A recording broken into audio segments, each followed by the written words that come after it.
Welcome to a brand new edition of the Lucas podcast. Lucas Frankel alongside Mike Lucas. Mike, someone at work asked me on Monday, they go, Lucas, what is the problem with the Jets? Is it the players or is it the coach? How would you sort of evaluate that at this point? And you know what? And I immediately responded, neither. It's the owner. And then wouldn't you know it? On Tuesday, Woody Johnson meets with the media and makes a comment, if we could just complete a pass, it would look good, referring to the offense and or the Jets as a whole. And the same, literally, you could say the same thing about the Jets. Literally, since Joe Namath won the Super Bowl in Super Bowl three, it's been the same story ever since. Woody Johnson once again showing why he is the worst owner. It all starts with him, and I don't know what anything's ever going to change with this franchise. Just a complete dumpster fire in every conceivable way. Yeah, so do you want to start with the Jets or do you want to start with the fact that you thought the Steelers were going to win out last week and go like 12-5 because their schedule was so easy? And I told you they were going to lose to the Bengals on Thursday Night Football, and lo and behold, I was right. But no, in all seriousness, Frank, you're right. I cover a team in the Cleveland Browns who have an equally meddling owner, and they have changed everything in the organization, the Browns have, and the Jets over the last 2 decades. And the reality is nothing changes because the owner has the overarching drip of despair and dysfunction throughout the entire organization. And I'm not sure about you, I can only speak to myself, but I've worked for a bad boss before, an objectively bad boss who had no business probably having the position they had and be meddling in some of the stuff that involves sports. This person knew nothing about sports, did not know literally the first thing about sports. This person was a news director, so technically under his umbrella, but not his domain. And the more he tried to help, the more detrimental he was to the final product. The changes he thought he was making were not actually beneficial to the sportscast, to the package, to telling the sports story, because news and sports are two different entities. And Jimmy Haslam and Woody Johnson are both incredibly successful business operators, right? Like, I understand it's not all of them, their I, family, I honestly I wouldn't money. say that. Woody Johnson inherited everything. To say that he's a successful businessman is like an insult to the world. He got handed down the Johnson and Johnson. Okay, fine, but okay, so fine. So his family he comes from a lineage of successful business operators. Same thing with the Dolan with James Yeah, Dolan. That and was not James Dolan. the truth is, when these guys try and meddle into something they know nothing about, it is more detrimental than it is helpful. And some owners can dabble in both, right? Like we've seen some owners who have had relative success, and Jerry Jones is the perfect example. Back in the day, it worked a lot better than it has recently. But when these business guys who come from a business background that don't know the first thing about the inner workings of a sports team, of a locker room, of building a roster, try and have some sort of control and have their finger on the pulse or their finger on the scale of what's happening, 94 out of 100 times, it is the incorrect way to operate. And I say this from a Cleveland perspective, and I'm sure it rings true in New York.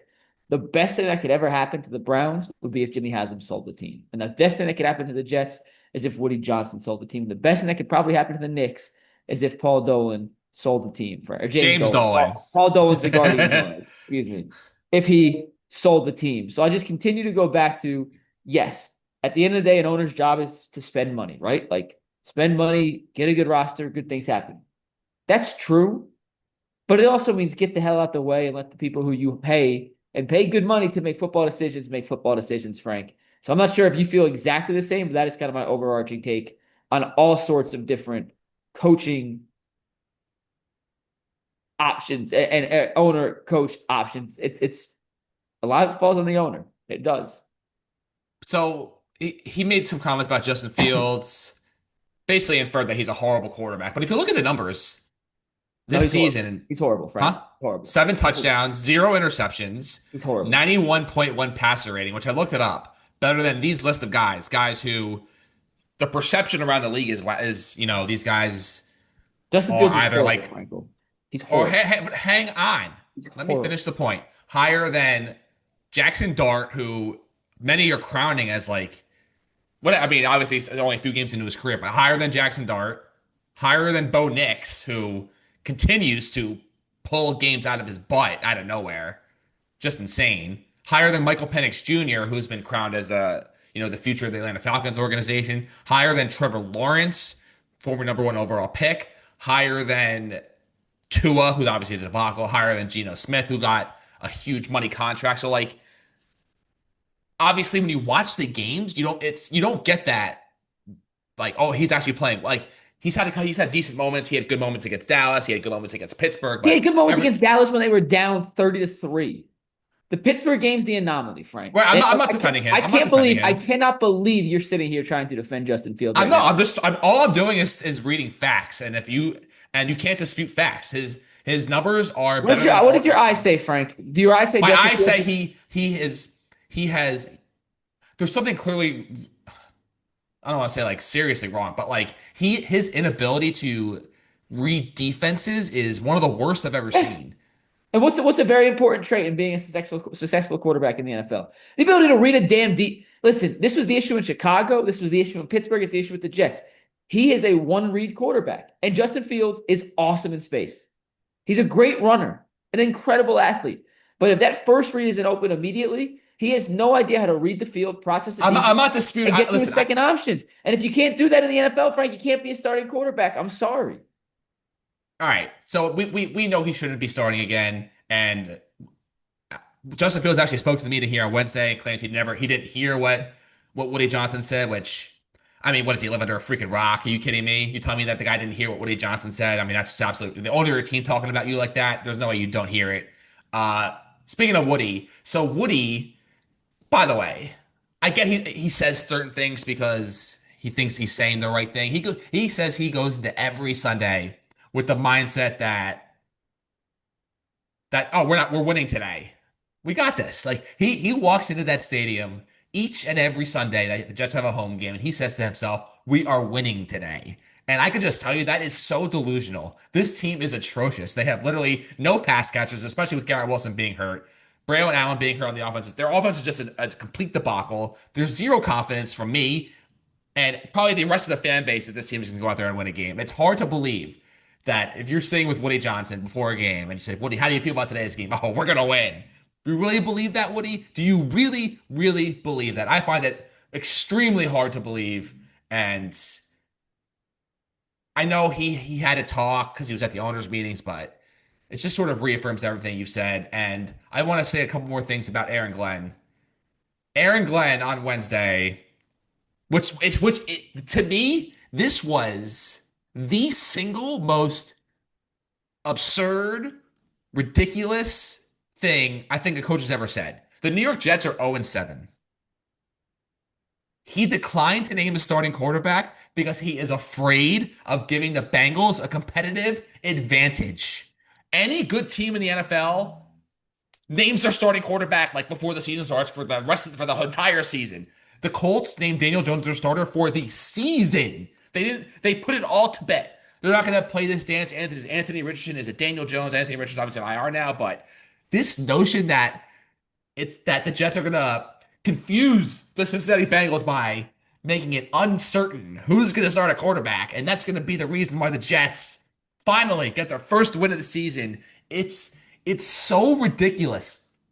If this was a legitimate strategy, listen, if you're a competent franchise, you have a quarterback, and it's not a question. But like the thought of that possibly working is incomprehensible. Incomprehensible in the history of sports. The quarterback juggling act never works. And there is zero advantage the Jets will be getting by withholding this decision. It is laughable. It is disgraceful. Aaron Glenn should listen, I like Aaron Glenn. I want him to be successful. I think he legitimately cares. I think he's a good guy, and I really want him to do well. Like, I think because he's a guy who played for the Jets, has been through a lot with this organization, but there is no competitive advantage to be had by withholding this decision. Zero. I mean, I think Cincinnati is praying that Justin Fields is the starting quarterback. Like It's not Cincinnati going to was be Fields. We all know it's going I to be know, Tyrod I Taylor. know, I know, and that's why I think it's funny that he's withholding this information, despite the fact that multiple national media members have reported a quarterback change is coming. Cincinnati would much rather face Justin Fields. The Jets are probably a better team with Tyrod Taylor under center, even with some of the injuries. Honestly, with the injuries, it puts less on the quarterbacks. It puts more on the quarterback's plate, which means it's probably better to play Tyrod anyway. Frank, thank God the Jets exist because they make the Browns look even quasi competent. And I mean, it's bad. Like, listen, it's bad for you right now. I do feel for you. I genuinely feel bad for you at times. And the fact that Aaron Glenn, who I believe will be a good head coach, by the way, I am not selling my Aaron Glenn stock. I do think he can be successful. I think he came into a situation with a depleted roster, an offense that had to take a swing on Justin Fields, didn't have many other options, and has quickly found out that he's just not it. So I'm not selling on Aaron Glenn being a good head coach at some point in the NFL, but as currently constructed, they are on the teetering point of completely collapsing this season. And not just, oh, the record sucks, but the team quitting on a guy. And once a team quits on a guy, Frank, it's really, really, really, really, really, really, really hard to put that toothpaste back in the tube. And I think Aaron Glenn is now coaching for his job, literally coaching for his job, because when guys quit on you, I don't believe there's that. no coming back. I There is think, I mean, what he did say was that he does support Aaron Glenn, no, and no, no. I'm not saying he's necessarily going to get fired because I mean Woody Johnson would fire a coach after 1 year, but I think he's coaching for his job in the sake of you have to convince the Quinton Williams and the Sauce Gardners and all these other guys in the team that are going to be here for the next 3 4 years that you can be a guy to rally the troops. And you may not get fired after this year, but once the team quits on you, I don't think it ever comes back, Frank. I think once the so guy I is mean, out, they're out. let's say that it's not like the Jets have not quit on anyone. They're out there competing in No, every game. Listen, I said that's what they haven't done it yet. That's why he's coaching to keep them in it. If they go 1-16 and they keep looking at putting this putrid offense out and he's not making changes, that's why I think he has to make a change, by the way. Because if you're on that defensive side of the football and you've played well the last 2 weeks, you can't look at Justin Fields and feel any kind of confidence. Myles Garrett said last week, I don't know if you heard his comments, Frank, but he said, I hate playing defense right now. It sucks playing defense. We see the other team and they laugh when they punt, saying, well, we know you're not going to score, so we don't have to be that aggressive on third down. We don't have to force it. It takes us out of positions to get turnovers. And why? Because Dylan Gabriel and the Browns offense has been putrid. That's how the Jets defense, I'm sure, is feeling a similar fashion. I'm going to copy and paste Myles Garrett's words into Quinton Williams' mouth and into Sauce Gardner's mouth and the other key players on that defense. When your offense poses no threat, and Frank, am I being generous by saying no threat? I don't think I am. When they pose no threat, it just changes the entire game plan the opposition has. They don't have to be aggressive. They can play conservative because they're not afraid of the other team putting up points. And at the end of the day, that is how you ruin relationships with your star players. And the way to get it back is to pay them. We saw it with Myles Garrett, but Sauce Gardner already has an extension. Quinton Williams already has an extension. It's a little different situation. So I do think Aaron Glenn is kind of coaching to keep these star players engaged for his tenure, not necessarily for just this season, but for the next couple of years beyond. I mean, coaches in the history of the league have been really, really bad, like year one. It's not unprecedented for Dan guys. Campbell, Dan his Campbell was first one. atrocious, 3-13-1. Jimmy Johnson went 1-15 in his first year with the Cowboys. Not saying that, Aaron Glenn's going to be that, but I do think there's got to be some sort of level of patience here, especially with the fact that this is essentially a throwaway year for the Jets in terms of, all right, clearly Justin Fields is not the guy. And honestly, if you're Justin Fields, like, and he said, I know he said we already touched on the fact that he said he didn't hear the comments, but like, how do you possibly show your face in that building anymore and say, yeah, I want to be here after the way the owner said, if we just complete a pass, it would look good. How do you What do you possibly think? like? What do you think of the quarterback class? By the way, I meant to ask you this. I've been talking to the guys at work about it just to get like a better understanding about it, and a guy that everyone seems to be really, really high on is Ty Simpson out of Alabama. He's played great, but I mean, Yeah, it's hard to say because a lot of guys go to Alabama and look great.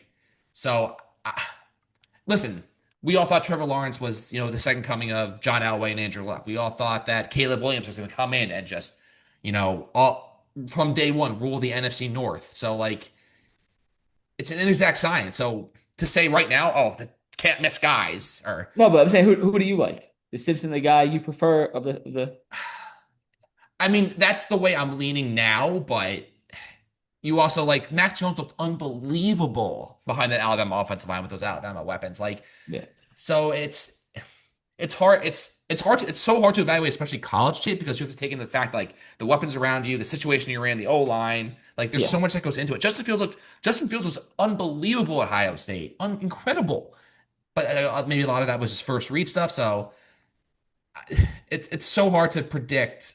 Like, because Ty Simpson favored to go number one overall right now. Speaking of, so it was yeah. Fernando Mendoza for a long time, but now it's Ty Simpson. He's playing out Um, of his mind. He's my favorite of the group too, for what it's worth. it would really suck though, and I heard people throw this around as like Arch is like purposely playing bad this year just to like because just to avoid possibly going to the Jets. and then next year he's going to light it up, yeah, Heisman, win the Heisman, and go number one No, I don't overall. think I don't think he was coming out regardless. And the Jets and the Browns could be the first two teams taking quarterbacks this year. So, You think that the Browns are the definitely taking a quarterback. Browns They're they definitely taking a are? quarterback. Why wouldn't they? I mean, you've reached a point with the Browns where you wouldn't start Dylan Gabriel week one next season. You've already reached that conclusion. I said the minute they drafted Dylan Gabriel, will be their backup for the next 10 years. In the third I round, don't you think you that. invested a third round pick on a quarterback to Yeah, be and a I 10-year don't backup. I don't agree with that process. I would never waste top 100 pick on a backup quarterback. But yeah, I'm pretty convinced that they identified Dylan Gabriel as the guy they could have as their backup quarterback for 10 years. He So then, possesses he but possesses starting they're just going traits. to cut. They're going to keep Gabriel and just release Shador and draft what? All right, whatever. That's Listen, what you think. we talked about this before. Shador was not a Kevin Stefanski pick. And I don't even think it was an Andrew Berry pick. I think it came from above. So All right. Well, speaking of Aaron Glenn, so I do believe he's going to be a good coach, but I do have to point out he has made some horrible, horrible decisions. The worst decision I think he's made so far this season was against the Broncos. Instead of attempting, I believe, like a 65-yard field goal at the end of yeah, regulation, he threw Fields out there on a 4th and 8, and the chances of you making that 65-yard field goal were exponentially higher than Fields completing a 4th and 8 because that Jets offense was doing nothing the entire game against the Broncos. And as soon as Fields got the shotgun snap, he was looking around basically with like someone trying, a group of people just running at him. He just completely just gave up on the play. So that was a bad decision. And last week, it wouldn't have worked. Like everyone's clamoring Hail Mary at the end of the half, but at least try. I don't know. They just let the clock run out to 0. But that's all I got to say about the Jets right now. It's obviously a disaster. Maybe they'll win one game this season, but we'll see. They got the Bengals this week. They got Joe Flacco, and Flacco's obviously coming off that incredible performance as you mentioned off the top. So we'll see. Flacco, he's incapable of doing that on a week in, week out basis. He'll have moments, I but to agree. say that I he's agree. going to dominate again, I think it's a little far fetched, but we'll see. The Giants lost the most hilarious game It was I've perfect. ever. It reminded me of that Deshaun Jackson game from 2010. There was that Vince Young comeback from I believe like '06, where they just completely like pulled it out of their butt. Uh, I was said to our newsroom as the game was going on. I said, "What is the panic meter right now for the Giants fans in the room?" They're like 0, 0, and then they ended up blowing the game. 33 points in the fourth quarter, unprecedented. I don't know how much of the game you got to see, but what was that like to experience an incredible meltdown? You don't seem very I hot mean, on it. It was no, hilarious. It was because hilarious. no, I mean, listen, in the moment it sucked. Like, and the second he missed the second, I was on the phone with my brother. And the second the kicker missed the second extra point, I was like, they're gonna lose this game. Like, so I knew I saw it coming. Like as soon as it happened, I saw it coming from a mile away. It was a crazy game. In the moment for 24 hours, I was pissed off about it. But then you take a step back and kind of realize it's kind of the perfect ending for the Giants. They're not a playoff team, so you'd rather lose than win. Obviously, you want to win that game, but Jackson Dart looked awesome, minus one throw. Scatterboo looked awesome. There's a lot more to be excited about with this Giants team than not. I hated Frank, and if you want to argue with this, I'm down to get into a heated debate. Playing conservative defensively when you're up late never pans out. Like you have to continue playing the same defensive game plan you had. When you go into prevent, I feel like all it does is prevent you from winning. It's a stupid cliche line, but I feel like it's so apropos and true. And on that last drive, and you heard in the locker room afterwards, Brian Burns and Dexter Lawrence are like, we have four elite pass rushers. Why are we only rushing three guys and giving Bo Nix 10 seconds to stand in the pocket and find like, it just that part I'm annoyed at. But the overall result, hey, it's a young team, a young quarterback. I hated the play calling down the stretch. Jackson Dart cannot make that throw. But overall, man, like we went into Denver and Jackson Dart looked awesome. The running game was efficient. They held a pretty good team in check for three quarters and completely imploded. And there was a tip pass and there were some weird things. But at the end of the day, there's a lot more to be excited about with this Giants. It's the most exciting Giants team I've watched since Eli Manning. And like I don't dread watching That's the not Giants. true. 2022, Daniel Jones. I hated that team. I hated that team. Yeah, I did because I never thought they were as good. They kept winning games, but I never thought they were actually good. And this team I know isn't good, but it's fun to watch. And I don't know, like yeah, it sucked in the moment. If we did this podcast Sunday night, I would have felt a lot differently and reacted a lot differently than I am now. But I'm just kind of happy with the fact that Giants look like they have a franchise quarterback and they have some exciting pieces around him. and I like Dayball. I hated the play calls What by besides Cat yesterday, Scatterbo? but Besides Scatterbo, what who do you deem as exciting pieces?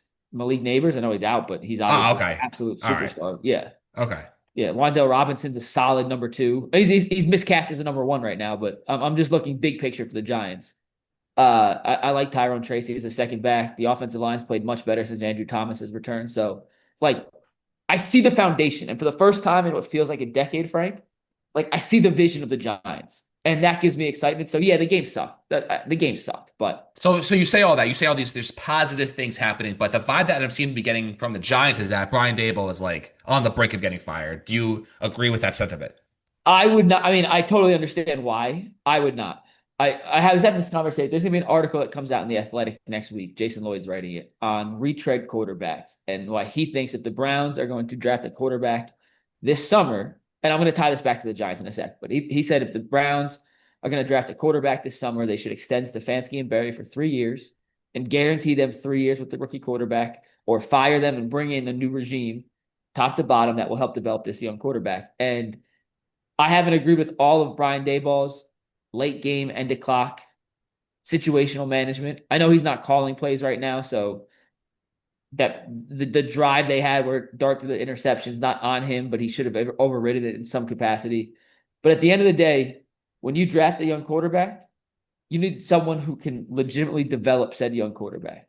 And Dayball, for better or worse on the other stuff that involves being a head coach, has a proven track record of developing quarterbacks. A proven, undistinguished, hard to argue against track record in developing quarterbacks that few can replicate and few can mirror. And the progress we've seen from Jackson Dart, even from his first start to his fourth, and if he continues to make that progress towards the end of the season, I'm not pulling the plug on the Jackson Dart Brian Dayball partnership because they lost the game in historic fashion to the Broncos. So I understand why people are mad, and there's certainly things to criticize Dayball about. I just think if Dart continues to ascend, he's got to be the guy for the next couple of years. Because if you bring in another coach, Frank, and this is the Jets dilemma for the last couple of years, right?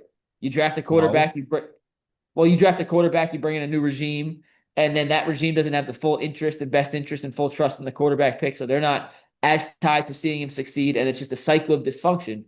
I would much prefer if Dart continues to progress, keep Dayball, let him be the guy that helps bring Jackson Dart from a first round project to a starting caliber quarterback to hopefully an all pro kind of guy in the next couple of years. I don't disagree with that.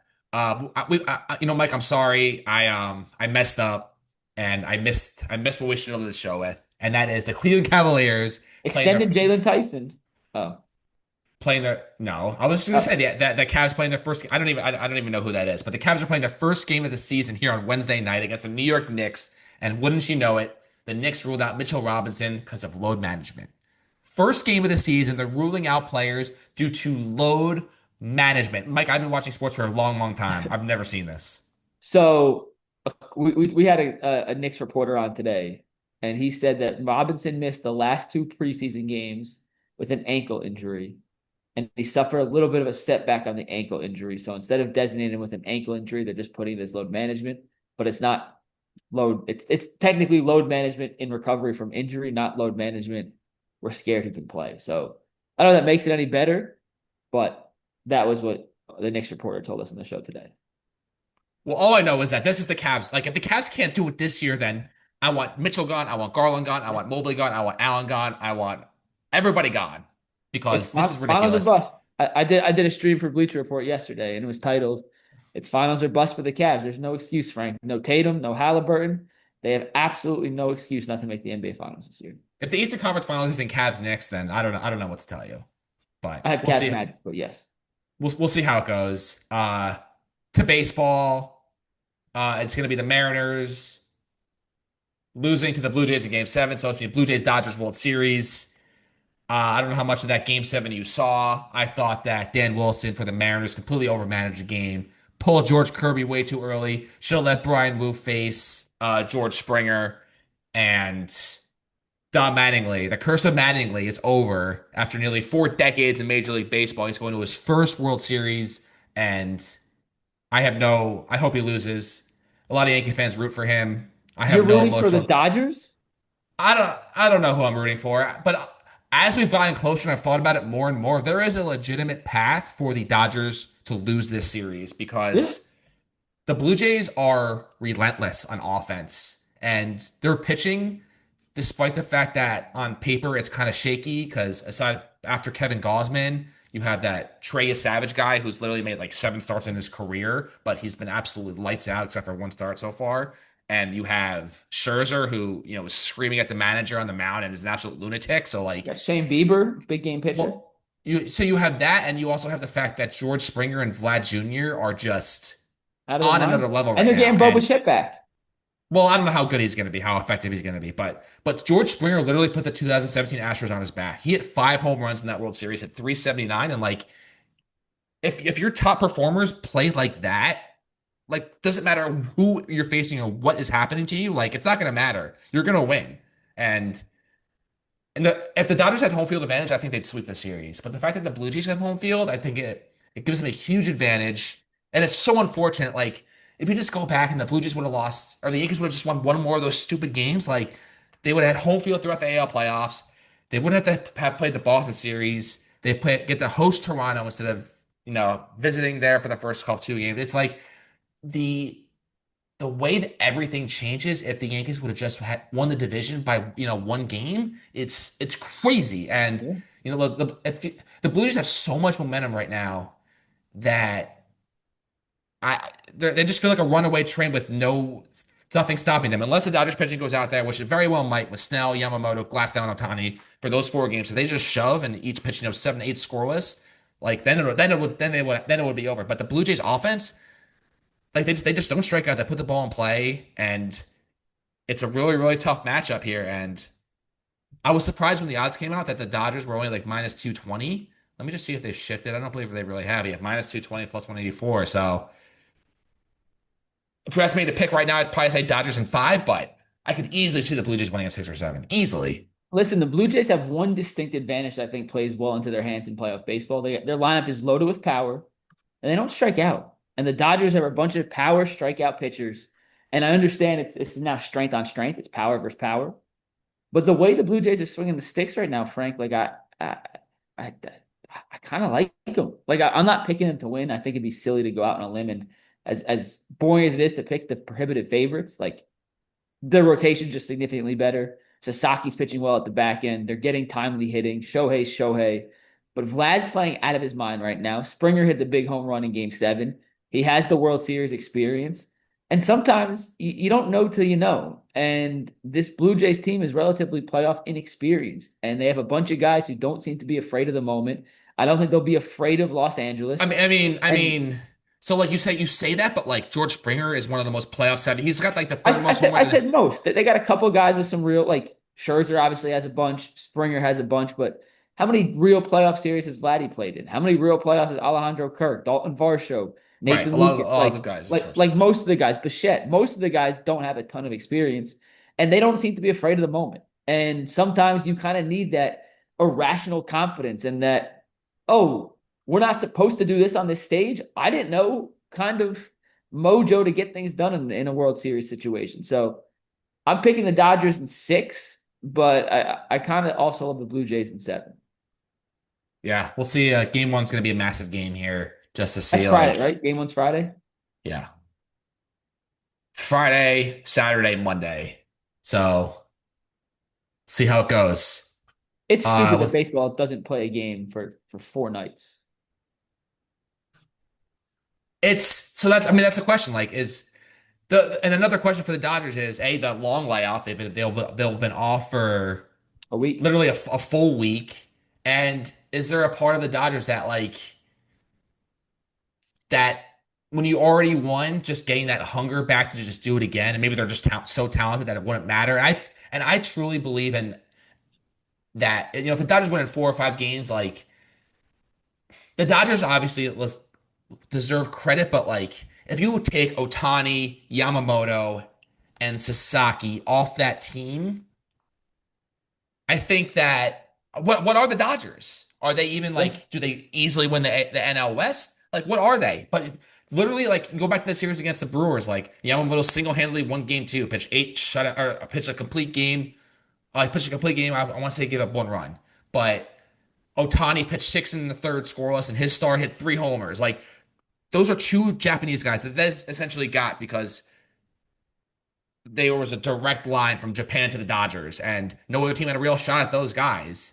And they single handedly won two playoff games just by having those two guys on their team. Yeah. And it's like if the Yankees would have gotten one of those two guys, the difference that would have made for this season would have been exponential. Just having a shutdown guy like Yamamoto pitching game one against the Blue Jays instead of Luis Heel, like that's an exponential difference. So it's it's hard for me to just be like, wow, what a job the Dodgers have done. When if you look at the grand scheme of things, they've been given a gift by having a monopoly on these Japanese studs, where they just automatically go. It's like having they basically have Team Japan from the World Baseball Yeah. Classic playing for the Dodgers, and Team Japan beat the greatest players that the U.S. has to offer, and it's a huge advantage that I don't think people can like just overlook. Like no one brings it up. They literally have a monopoly on Japan baseball. That is extremely unfair. We talked about it last week. I agree it's unfair, but I don't know what the fix is. So unfortunately, we're just kind of stuck in the situation. But